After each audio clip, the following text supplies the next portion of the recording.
No one dared enter her cabin until they discovered what she had hidden for years. What they found inside would change everything they thought they knew about life on the plantation. The small cabin sat at the far edge of the South Carolina plantation, a modest structure that, at first glance, seemed almost ordinary. Weathered pine boards formed its walls, darkened by decades of sun, rain, and the slow passage of time. The roof sagged slightly in the middle, a quiet testament to the years it had withstood the relentless southern storms. Smoke curled gently from the chimney, carrying with it the faint scent of burning wood and the rich aroma of something cooking inside. Perhaps a simple meal prepared with care, the sort of small comfort that could make even the harshest days bearable.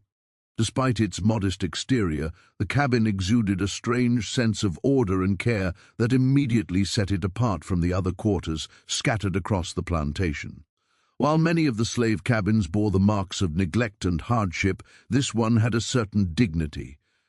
The steps leading to the door were swept clean, small clay pots of herbs lined the windowsill, and a soft, worn rug lay carefully at the threshold. Sunlight filtered through the tiny, uneven panes of glass, catching the dust motes that danced in the air like 1,000 miniature sparks. Those who passed by could not help but notice the cabin, even if only subconsciously. It seemed almost alive, as though it held a secret within its walls, a presence that could not be ignored. The world outside was filled with the constant rhythm of labor, the clanging of tools, the low hum of voices in the fields, the sharp commands of overseers, but here, in this small sanctuary, time seemed to slow. The cabin appeared untouched by the chaos beyond its door, a place where order, quiet, and subtle beauty were preserved against all odds. It was this very contrast, the stark difference between the harshness of the plantation and the calm of the cabin, that first drew attention to it. People whispered about it, speculated, and occasionally those brave enough would steal a glance inside, curious to see who maintained such a space with such care. Inside, the cabin was small but astonishingly tidy. Every item seemed to have its place, every corner carefully considered. A wooden table, polished smooth by years of hands working and cleaning it, stood in the center of the main room. On it lay a few carefully arranged belongings, a small iron cooking pot, a stack of folded linen, a jar of dried herbs, and yet there was something else, something that could not be immediately named. The air carried the faint smell of lavender, a scent so subtle it might be missed if one were not paying attention, mingling with the earthy smell of the pine floors and the faint tang of smoke. Light spilled across the room, illuminating small details, the intricate stitching on a hand-sewn quilt draped over a corner chair, the careful stacking of wooden bowls and utensils, the polished surface of a wooden chest tucked neatly against the far wall. It was a space that spoke of patience, care, and a deliberate effort to create beauty in a world that often denied it. The woman who lived here was said to be the most beautiful on the plantation, a quiet rumor that traveled far beyond her own quarters. But beauty alone did not explain the fascination her cabin inspired. It was her presence, the sense that she carried herself with a dignity and intelligence that demanded attention, even from those who had every reason to dismiss her, that made the cabin extraordinary. She moved through her space with grace, performing her daily tasks, cooking, cleaning, mending clothes, with a precision that seemed almost ritualistic. Each motion was deliberate, measured, and imbued with a quiet strength. It was as though the cabin itself reflected her inner world, a mirror of the care, thoughtfulness, and hidden complexity that she carried within her. Rumors about the woman and her cabin spread quickly, carried on whispers and sideways glances. Some said she kept a hidden stash of personal treasures, things that were forbidden or impossible for a slave to possess, small trinkets, letters from afar, scraps of paper filled with secret writing. Others suggested that she had taught herself to read and write, defying the cruel laws of the time, and that her cabin contained evidence of her clandestine education. Nobody knew for certain, but the air of mystery surrounding her quarters was undeniable. There was a sense that if one could only peer behind the worn wooden door, they might uncover a world far richer and more intricate than the stark reality of life on the plantation would suggest. Even the exterior of the cabin hinted at this hidden world. The windows, small and uneven, caught the light in a way that made them sparkle at dawn and dusk, as if holding tiny fragments of the sun within them. Vines climbed gently along the side of the cabin, their green tendrils weaving through the cracks in the wood, softening the edges of the structure and giving it an almost ethereal quality. The door itself was simple, yet the wood bore faint carvings, delicate lines and curves etched carefully, almost imperceptibly, by hands that had known both labor and longing. Each mark seemed to tell a story, a silent record of the life and thoughts of the woman who had lived there. Outside, the world moved on in its relentless rhythm. Overseers barked orders, the field swayed with laborers bent low under the weight of their work, and the distant sound of horses' hooves echoed across the plantation. Yet for all the bustle and brutality surrounding it, the cabin remained a quiet haven, a place where time seemed to hold its breath. Those who dared approach it could feel the change.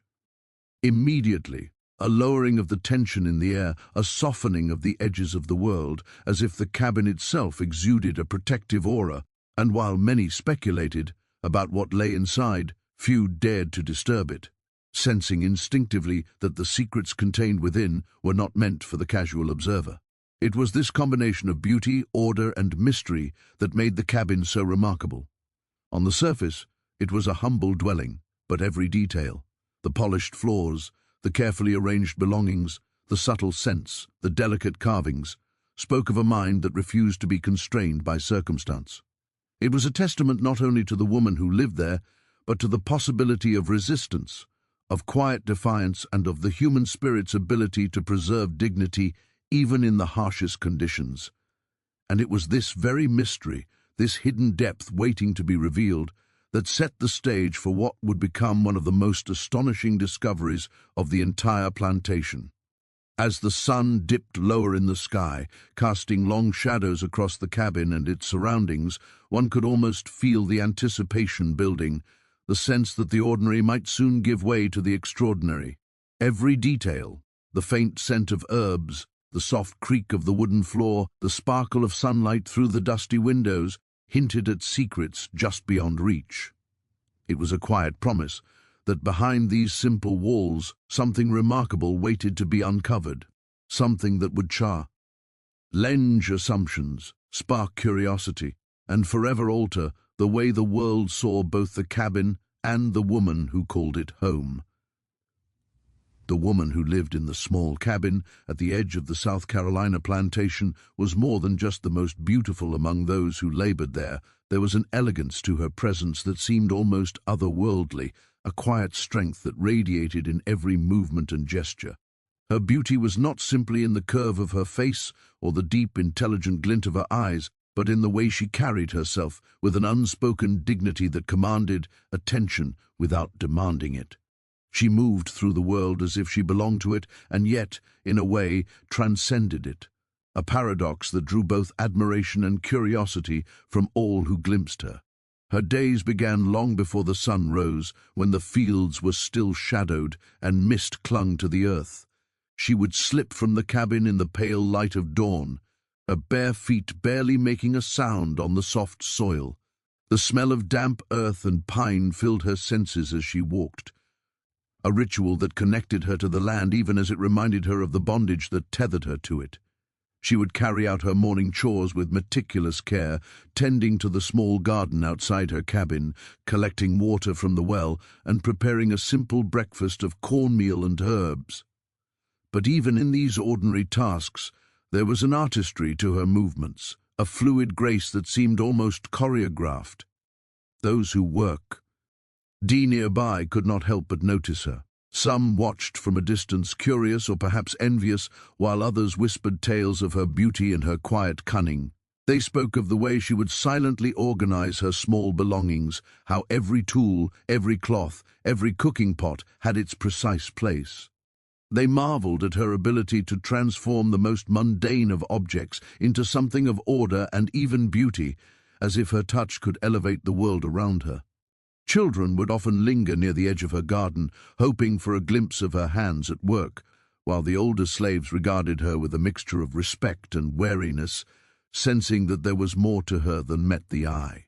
It was not just her skill with daily chores that set her apart. There was a mind at work behind the serene exterior, a sharpness that many underestimated because of her gentle demeanor.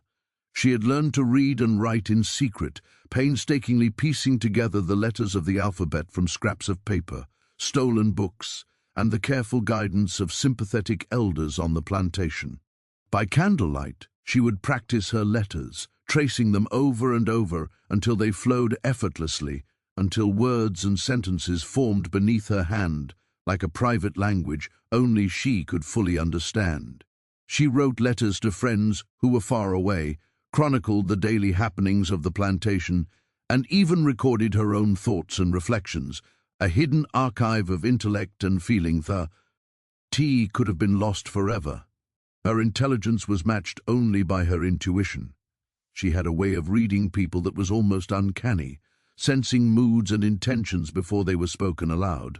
Overseers and plantation owners alike would underestimate her, assuming that beauty and youth were all she possessed, never suspecting that she could observe, analyze, and even manipulate situations to her advantage. With subtle gestures, carefully chosen words, and a quiet confidence, she could influence the world around her without ever appearing to do so. There were those who tried to test her, to catch her in a mistake, and yet she remained unfailingly composed, always a step ahead, her mind a labyrinth of careful calculations and gentle deceptions. Yet despite her cleverness, she was also profoundly human, with moments of vulnerability and longing.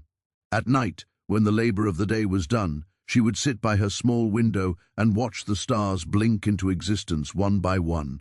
The sky, vast and unchanging, offered a fleeting sense of freedom that the plantation could never provide.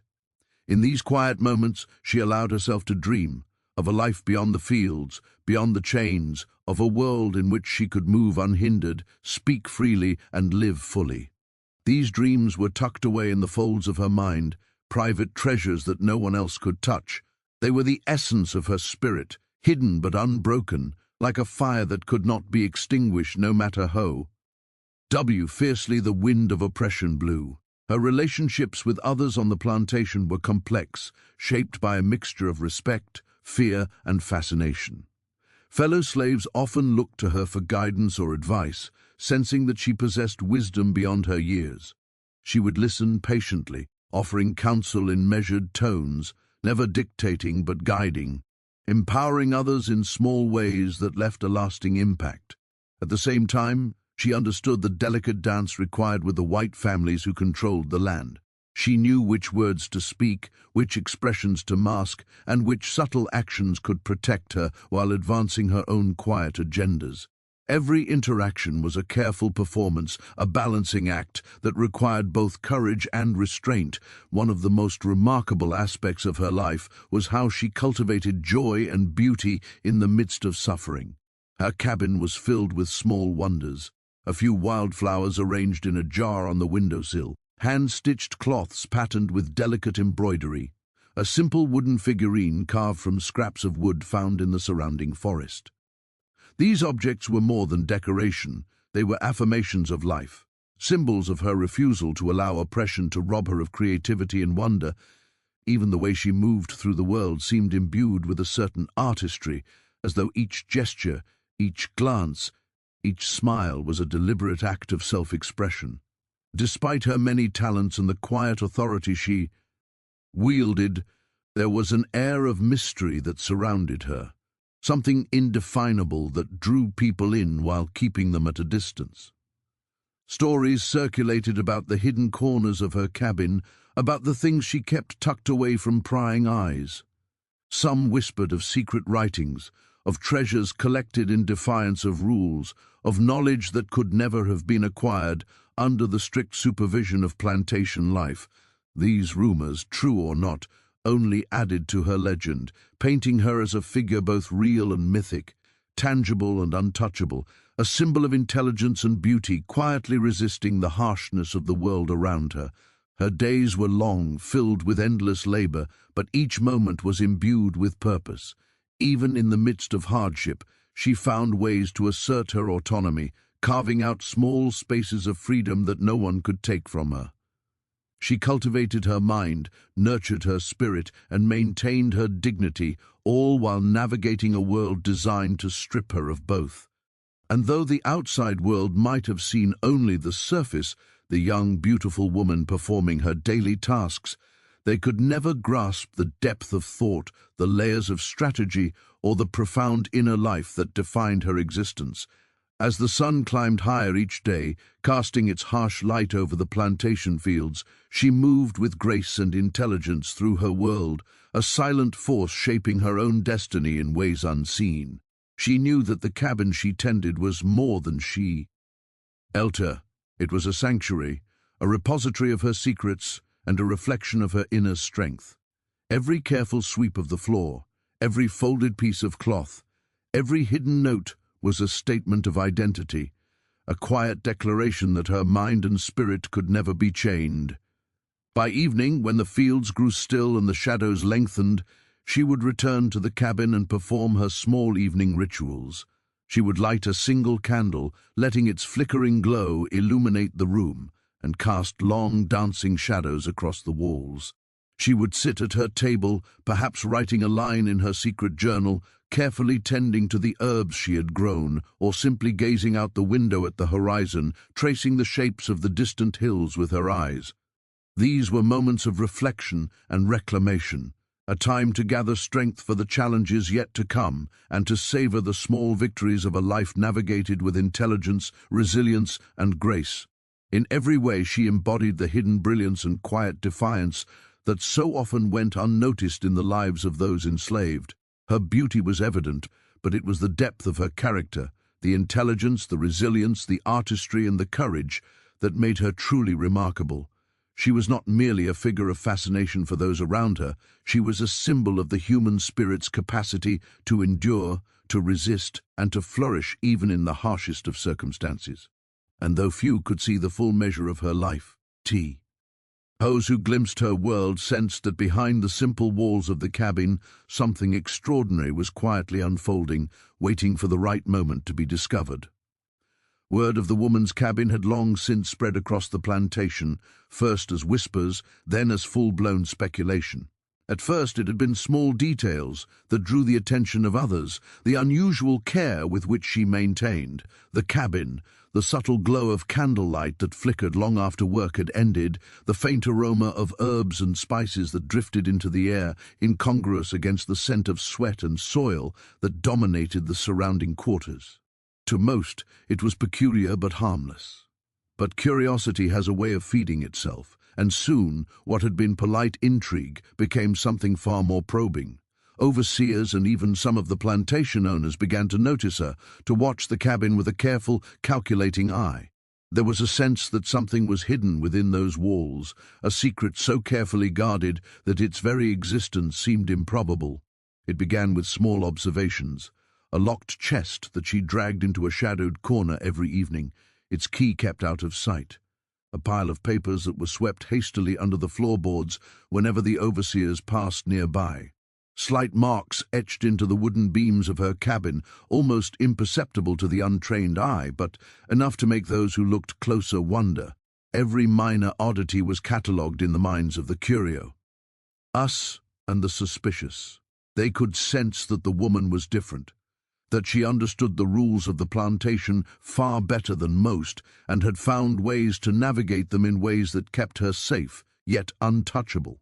Some of the other slaves whispered that she had a hidden knowledge, a cleverness that allowed her to bend the world to her will without ever drawing notice.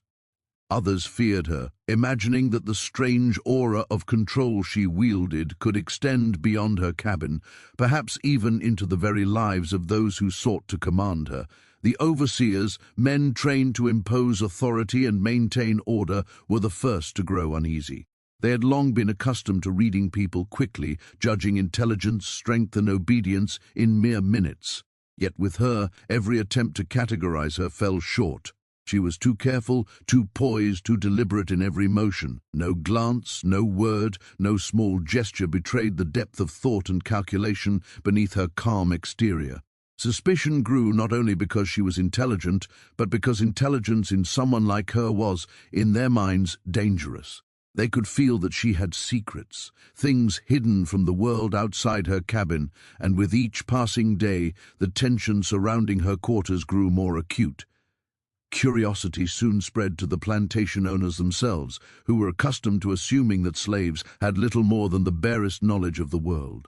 They began to notice the neat rows of RBS along the windowsill, the faint scent of something fragrant and foreign in the air, the careful organization of pots, utensils, and small personal belongings that seemed inconsequential, yet betrayed a mind attentive to details.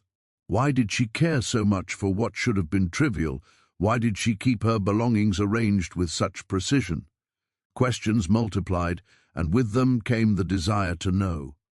Some of the overseers began to linger near the edge of her cabin when work called them elsewhere, pretending to inspect the grounds while stealing glances at the windows. They noticed the candlelight that burned long into the evening, the soft rustle of papers, the faint movement as she arranged, cleaned, and maintained her space with methodical care. It was almost imperceptible to the untrained eye, but anyone who paid attention could sense that something extraordinary was taking place behind the simple wooden walls. Yet the woman had an uncanny ability to maintain her composure, to make every movement appear ordinary, natural, harmless. To the casual observer, she was simply completing her chores. But to those who watched with intent, it was impossible to ignore the deliberate rhythm of her actions, the careful choreography of someone who understood that discovery might come at any moment. The slaves themselves were divided in their impressions. Some were drawn to her, fascinated by the idea that one among them could wield such quiet power. They told stories of her cleverness, of her ability to think ahead, to anticipate danger, to create a small world within her cabin that belonged to her alone. Others were wary, fearful that attention from the overseers could bring punishment or worse, that associating too closely with her might draw suspicion upon themselves. Even among them, however, there was an undeniable recognition. Her cabin, her routines, her very presence suggested that she had found a way to carve out a measure of control in a world designed to deny her any autonomy. Tension escalated one evening when a small mishap revealed the stakes of this hidden world. A young slave, curious and naive, wandered too close to her cabin while she tended to her herbs. He glimpsed a stack of folded papers tucked beneath the table and, drawn by curiosity, reached toward them. At that instant, the woman appeared, her eyes sharp and commanding. The boy froze, struck by the intensity in her gaze. She did not raise her voice, did not punish him, but the force of her presence alone was enough to instill understanding. Some things were sacred, private, and not to be touched. The story of the incident spread quickly, amplifying the mystique surrounding her cabin. People began to understand that she protected her world with vigilance and cunning, and that crossing her boundaries came with a silent warning that was as effective as any punishment. Meanwhile, the overseers devised their own plans. They began to watch more carefully, noting every small detail of her movements. Who visited her? How did she behave in the evenings? What small rituals or patterns could be detected in her daily routine? Each observation led to further speculation, each tiny inconsistency or carefully arranged item fueling theories of hidden wealth, secret knowledge, or even acts of rebellion. They were consumed by curiosity, yet they were never able to catch more than glimpses, never able to confirm their suspicions. Every attempt to pry was met with subtle deflection, a flicker of movement, or a perfectly timed smile that reminded them she was always aware, always one step ahead. This growing attention did not go unnoticed by the woman. She understood instinctively how interest could turn dangerous. Plantation life was brutal, and curiosity often carried consequences far beyond a simple glance. Yet she did not panic, did not falter. Instead, she adapted, adjusting her movements, her habits, and even the way she maintained her cabin to remain just beyond reach. She refined the little tricks and safeguards that kept her world intact, finding clever ways to mislead, distract, and protect. Her intelligence shone brightest not in grand gestures, but in these subtle, almost invisible strategies, a constant dance with danger that required both courage and ingenuity. Rumors now began to spread beyond the plantation, carried on the wind and through traveling hands. Neighbors would whisper in the markets or along dusty roads about the mysterious Bin at the edge of the fields, about the young woman whose beauty was matched only by her strange intelligence and the secret she kept. Some said she had learned forbidden skills, perhaps reading or writing in defiance of the law. Others believed she hid treasure, gold, jewelry, or valuables smuggled from the wider world. While these stories often took on exaggerated forms, they only added to the aura of mystery that surrounded her. People were drawn to the cabin not just for the beauty of the woman, but for the tantalizing promise of a secret waiting to be revealed. By the time the sun had fully dipped below the horizon, the plantation was alive with speculation. Overseers whispered among themselves, slaves exchanged rumors in quiet corners, and the woman's own movements became ever more deliberate, a careful choreography that kept her secrets safe. Every evening, as candlelight illuminated the cabin, it seemed to glow with a quiet defiance, a world apart from the harshness that pressed in from every direction. Within its walls, the woman remained master of her own domain, clever and watchful, always aware that curiosity was a double-edged sword that could just as easily destroy as it could fascinate. It was in this atmosphere of tension, intrigue, and careful observation that the stage was set for discovery. The small cabin, the woman, and the secrets she kept had become the focus of intense scrutiny. The more others sought to uncover her world, the more tightly she safeguarded it, and in doing so she only deepened the mystery. Every detail, the locked chest, the carefully hidden papers, the faint etchings on the walls, the precise arrangements of everyday objects, hinted at something extraordinary, a world beyond the understanding of anyone who merely looked at the surface. And as the nights grew longer and the whispers more insistent, it became clear that the moment of revelation was approaching, that the secrets she protected so carefully might soon come to light, altering the lives and perceptions of everyone who had watched, waited, and wondered for so long. The moment of discovery began not with a bang or dramatic confrontation, but with quiet suspicion that had been simmering for weeks. The overseers had grown restless, curiosity gnawing at them like a persistent ache. They watched the cabin from afar, noting every movement, every flicker of candlelight, every carefully measured step she took. There had been whispers among the plantation workers about treasures, letters, and even secret knowledge hidden within those unassuming walls. The more they speculated, the more certain they became that something extraordinary lay just beyond the reach of their eyes. Yet no one had dared enter, for the woman's sharp presence was as commanding as it was intimidating, and her cabin radiated an almost imperceptible aura of defiance. One evening, as the sun dipped behind the distant tree line and the fields were bathed in the orange glow of twilight, an opportunity presented itself. The woman had stepped outside, her basket of herbs swinging gently at her side, and for the first time in weeks, the overseers noticed a door left slightly ajar, as though inviting them to look inside. Hesitation tugged at them, a mix of fear and anticipation, but curiosity proved stronger. Slowly, carefully, they crossed the threshold. The wooden floor creaked softly underfoot, the sound amplified in the quiet of the cabin, echoing like a warning that this space was not meant to be disturbed. At first, the room seemed ordinary. The familiar table stood in the center, a few cooking implements arranged with meticulous care, the small jars of herbs lined neatly along the windowsill. But the longer they looked, the more details emerged. Details that hinted at the extraordinary life that unfolded here, away from the prying eyes of the plantation world.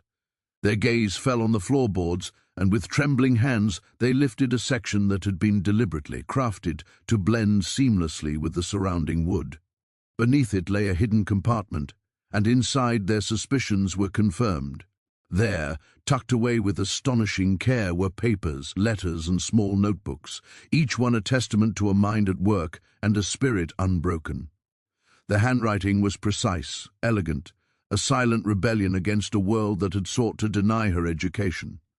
Pages were filled with thoughts, observations, and reflections, chronicling not only the daily life of the plantation, but also her dreams, fears, and plans for a future that she might never see. Some pages contained careful sketches of the surrounding landscape, botanical studies of the plants she tended, and diagrams that suggested a knowledge of geometry and mathematics that was extraordinary for someone in her position. Others contained letters written to friends or distant relatives, carefully folded and hidden, messages of hope and longing, evidence of connections that defied the isolation imposed by slavery. The overseers, accustomed to the assumption that slaves had little intelligence beyond basic labor, were staggered. They flipped through the notebooks, their eyes widening as they realized the depth and breadth of her knowledge. Here was evidence not only of literacy, but of creativity, critical thinking, and a keen observational mind. Notes detailed herbal remedies, practical inventions, and even reflections on literature she had somehow managed to acquire and study in secret. Every page seemed to radiate intelligence, resilience, and a quiet defiance that left them both in awe and unease. But the true astonishment came when they discovered the small trinkets and treasures she had collected over the years. Hidden within a compartment of the wooden chest were items that told stories of a life beyond the plantation fields. Small pieces of jewelry, carefully polished stones, delicate shells from distant shores, and other objects of beauty and significance lay in neat piles, each one a silent testament to her ability to preserve autonomy and individuality in a world determined to strip her of both.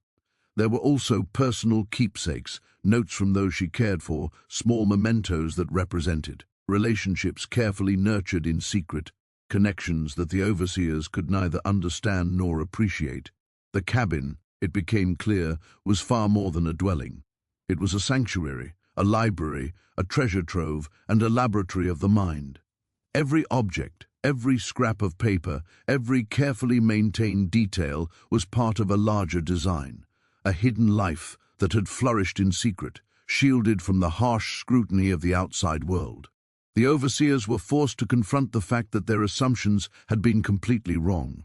This was not merely a beautiful woman who had taken care to maintain a tidy cabin. This was a woman of remarkable intellect, extraordinary resourcefulness, and profound inner strength. She had created a world of her own making, a private space that held the essence of her life, identity, and resistance. Even the smallest details spoke volumes. The herbs she cultivated were not simply for cooking, they were carefully chosen for medicinal purposes, a knowledge passed down through generations and meticulously recorded in her journals. The sketches revealed not only artistic skill, but scientific observation, an understanding of the natural world that suggested careful study and experimentation. Every action, every object, every carefully hidden compartment was a deliberate act of defiance, a silent assertion that her mind and spirit could not be confined by the physical bonds of slavery. The emotional impact on the overseers was profound. Some were awed, some frightened, and some, unable to reconcile their assumptions with the reality before them, were silent in disbelief. They had entered the cabin expecting to find only the ordinary, a simple living space for a laborer, but instead had uncovered a testament to human resilience, creativity, and intellect that challenged everything they thought they knew. The woman had, through careful planning and courage, created a world where she could cultivate knowledge, beauty, and agency despite the oppressive circumstances of her life. And yet the discovery was only partial. It was clear that she had anticipated such intrusion, that some of her most personal and significant possessions remained hidden, beyond the reach of even the most inquisitive observer. There was a sense that this revelation was only the beginning, that the true extent of her intelligence, creativity, and hidden life might never be fully understood. The cabin was a map of her mind, a reflection of a spirit that refused to be subdued, and even in the act of discovery, the overseers could not fully grasp its depth. The woman herself returned as the sun dipped below the horizon, her figure silhouetted against the fading light. She paused at the doorway, observing the intrusion with an intensity that immediately commanded attention. The overseers froze, aware that their curiosity had overstepped an invisible boundary. Yet she did not raise her voice, did not confront them in anger. Instead, she studied them, her gaze sharp and calculating, as if weighing their intentions and assessing their capacity to understand what they had seen. In that moment, it became clear that she had orchestrated every precaution, every hiding place, every small act of concealment, with foresight and intelligence that matched the contents of her cabin. There was a tension in the air, electric and heavy, as the overseers realized that they had been granted only a glimpse of her world. They had uncovered remarkable secrets, yet the woman remained fully in control. The cabin had revealed itself in part, but the full measure of her genius, her resourcefulness and her quiet defiance remained just beyond reach. She moved through the room with calm authority, a living embodiment of the intelligence and strength that the cabin represented, a reminder that even in the act of discovery, she was not diminished, not controlled, and not understood. The discovery of the cabin's hidden contents reverberated through the plantation.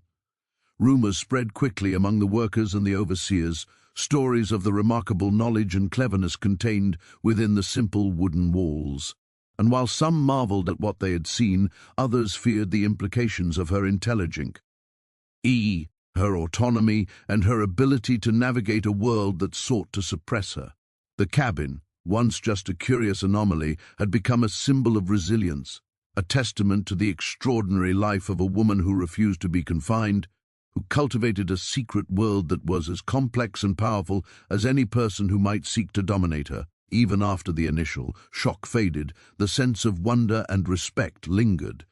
Those who had glimpsed the cabin could not forget the carefully hidden notebooks, the treasures, and the meticulous arrangement of everyday objects. They could not erase the impression of a mind that had thrived in secret, a spirit that had maintained dignity, intelligence, and creativity in the face of unrelenting oppression. The cabin had revealed its secrets, but it had also preserved its magic, a reminder that some worlds are too rich, too complex, and too alive to be fully comprehended. No matter how hard one searches, discovery of the woman's cabin did not end with the mere uncovering of papers, sketches, or hidden trinkets. In many ways, it was only the beginning of a legacy that would quietly ripple through the lives of everyone connected to the plantation, and in subtle ways through the broader history of the region. Those who had glimpsed the contents of the cabin returned to their routines, but they were irrevocably changed. For the overseers, the experience had been humbling. They had entered expecting to find nothing more than the ordinary, a tidy dwelling maintained by a beautiful woman who labored as her place demanded. But instead they encountered a mind that refused to be confined, a spirit that had thrived in secret, and a life carefully curated to assert autonomy in the face of oppression. The realization forced a reckoning. They could not unsee what they had witnessed, could not erase the proof that intellect, creativity, and resilience existed in a world they had assumed could suppress it. For the other slaves on the plantation, the discovery became a source of inspiration, though knowledge of it had to be handled with care. Whispered stories spread through the quarters about the woman who had maintained a secret world of knowledge, beauty, and agency within the tiny walls of her cabin. The tale traveled quietly at first, told in fragments and half-words, often in the cover of darkness. But each retelling amplified the awe. Her life became a symbol of what could exist beyond the limits imposed by those in power, proof that even in bondage it was possible to carve out a space of freedom, to cultivate intelligence, and to maintain dignity. Children and young adults listened intently, imagining themselves capable of similar quiet triumphs, of creating their own worlds in defiance of circumstance. The legacy extended beyond the plantation itself. Visitors, neighbors, and even travelers passing through the region caught wind of the story. Tales of her intelligence, the hidden treasures of her cabin, and the remarkable autonomy she had managed to preserve became part of the lore of the area. People were fascinated not only by her beauty, but by the cleverness and courage she had demonstrated in a society designed to strip her of both. These stories, passed along in whispers and letters, spread beyond the immediate circle of those who had been on the plantation, and in doing so ensured that her legacy could not be entirely erased. Even as the institution of slavery continued to impose cruelty and limitation, the story of one woman's quiet resistance endured, a reminder of what resilience and intellect could achieve in the smallest of spaces. Her influence was subtle yet profound. The knowledge she had safeguarded, the lessons embedded in her journals, and the small acts of defiance she had enacted became tools for survival and empowerment for those who came after. Recipes for herbal remedies, techniques for maintaining personal dignity in the face of dehumanization, strategies for discreet learning, and the preservation of cultural practices, all of these were embedded in the artifacts she left behind. Those who learned of them could apply these lessons to their own lives, often in ways that were invisible to the plantation owners. The cabin itself became a kind of legend, a testament to ingenuity, intelligence, and quiet rebellion that would inspire generations, even if only in whispered recollections shared under the cover of night. Yet, her legacy was not only about what she left behind physically, but about the enduring lesson of her presence. She demonstrated that intelligence and creativity could flourish even in the harshest of conditions, that the human spirit could carve out freedom in the smallest of spaces, and that dignity could be preserved when the world sought to strip it away. Her life challenged assumptions, broke boundaries, and left an indelible mark on the consciousness of everyone who encountered her story. Even those who had once sought to control her were forced to acknowledge her brilliance, and in doing so, their perception of the enslaved community was irrevocably altered. For the first time, some began to see that the people they had considered property were capable of thought, artistry, and strategic intelligence beyond their understanding. There was also a ripple effect in how future generations came to view the history of the region. When stories of her cabin were preserved, even in fragmentary form, they became part of a larger narrative that challenged the simplistic portrayals of enslaved life. Historians, storytellers, and those invested in understanding the full complexity of the past could point to her example as evidence of resilience and agency. In a world that often sought to erase the achievements and experiences of those held in bondage, her cabin became a symbol of survival, intelligence, and defiance. It was a reminder that history was not only recorded in grand events or monumental acts, but also in the quiet, deliberate choices of those who navigated oppressive systems with courage, cunning, and creativity. The woman herself, though never fully understood by those around her, remained central to this legacy. Her intelligence, patience, and meticulous care had allowed her to construct a life that left a lasting imprint.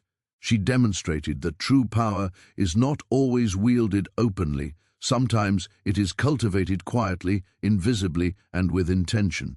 She had turned the confines of her cabin into a sanctuary, transforming what could have been merely a place of labor and survival into a space of learning, creativity, and personal sovereignty.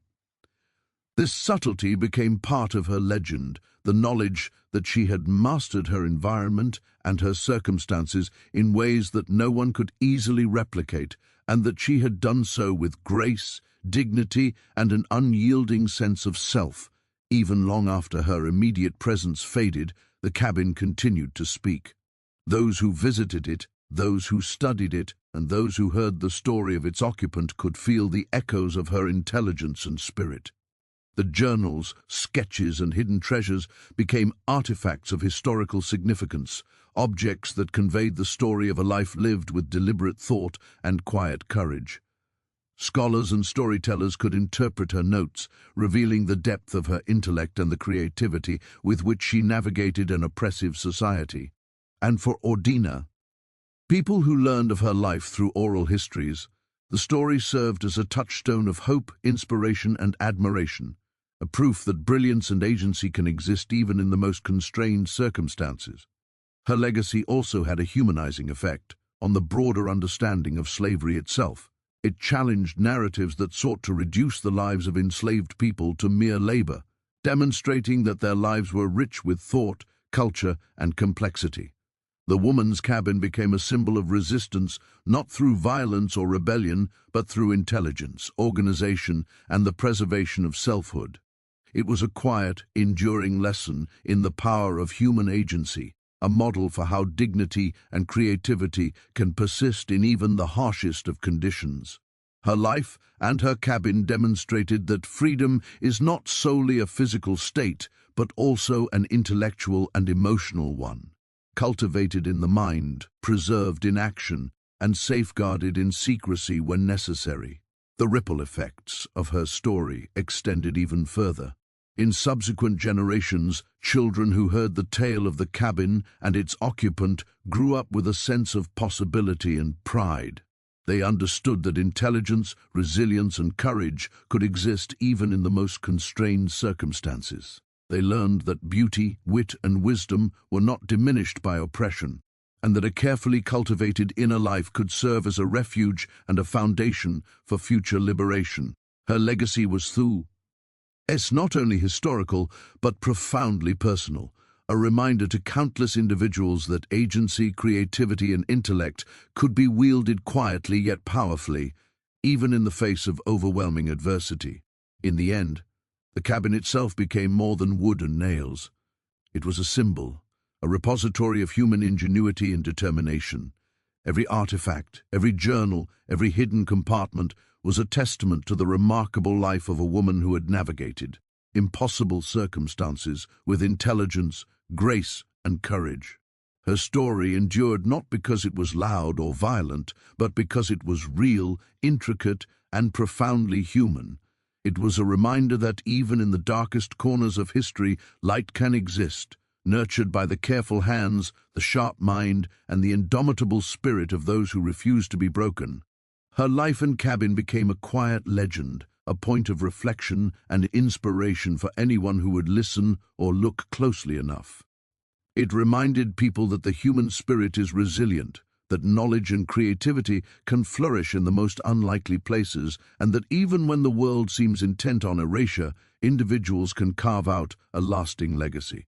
The cabin, once a simple dwelling, had transformed into a monument to intelligence, beauty, and endurance, a place where history itself paused to recognize the extraordinary life of the most beautiful, clever, and resilient woman in South Carolina. Even centuries later, the story resonates. It speaks not only to the history of a single plantation or a single woman, but to the enduring truth of human resilience, that the mind, spirit, and heart can create worlds of freedom, beauty, and power, even when every external measure says it is impossible. And in the quiet of that small cabin, carefully preserved in memory and record, the woman's legacy continues to whisper, to inspire, and to remind the world that brilliance and courage can survive even the harshest oppression, leaving behind a story that refuses to be forgotten.